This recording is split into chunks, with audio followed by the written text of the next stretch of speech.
శ్రీరామచంద్ర పరబ్రహ్మణే నమః. రామాయణంలో అయోధ్యకాండ, భరద్వాజ ఆశ్రమం సందర్శన, చిత్రకూట ప్రవేశం, పర్ణశాల నిర్మాణం. భరద్వాజ మహర్షి ఆశీస్సులు.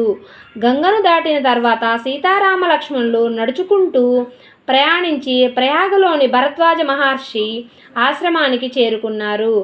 ఆ మహర్షి రాముణ్ణి చూసి ఎంతో సంతోషించి, రామా, నీ వనవాస విషయం నాకు ముందే తెలుసు.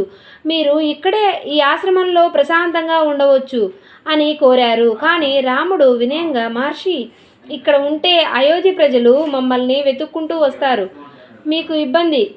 మా వనవాసానికి నియమానికి విరుద్ధం కనుక మాకు ఏకాంతంగా ప్రశాంతంగా ఉండే చోటు చూపండి అని కోరారు.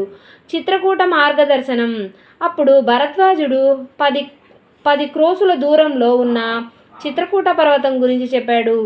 అక్కడ పక్షులు కిలకిలా రాగాలు, స్వచ్ఛమైన మందాకిని నది, ఎంతోమంది మునులు తపస్సులతో ఆ ప్రదేశం ఎంతో పవిత్రంగా ఉంటుంది.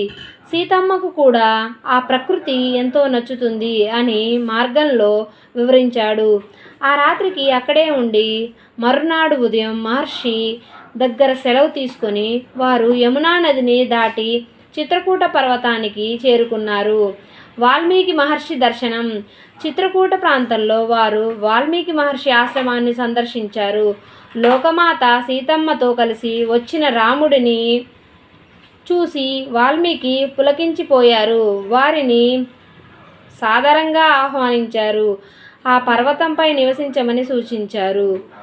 రామాయణకర్త అయిన వాల్మీకిని రామచంద్రుడు స్వయంగా కలవడం ఈ ఘట్టంలోని విశేషం.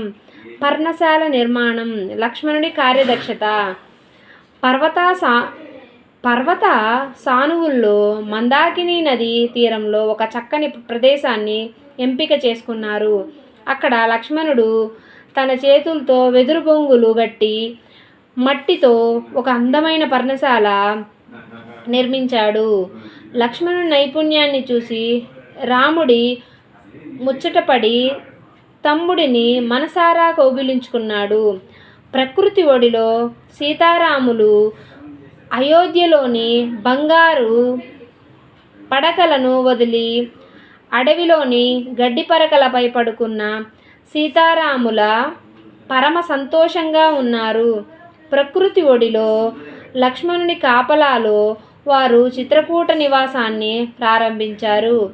వారి రాకతో చిత్రకూటం ఒక దివ్యలోకంలా మారిపోయింది. జై శ్రీరామ్. వెంట నడిచే భార్య ఉంటే అరణ్యంలో కూడా హాయిగా ఉండొచ్చు అని రామాయణం చెబుతుంది. సంసారమే ఒక అరణ్యం. ఇందులో ఒకరి కష్టాలని ఒకరు పంచుకొని, ప్రేమను పెంచుకొని, బాధలను తుంచుకొని ముందుకు సాగడమే జీవితం.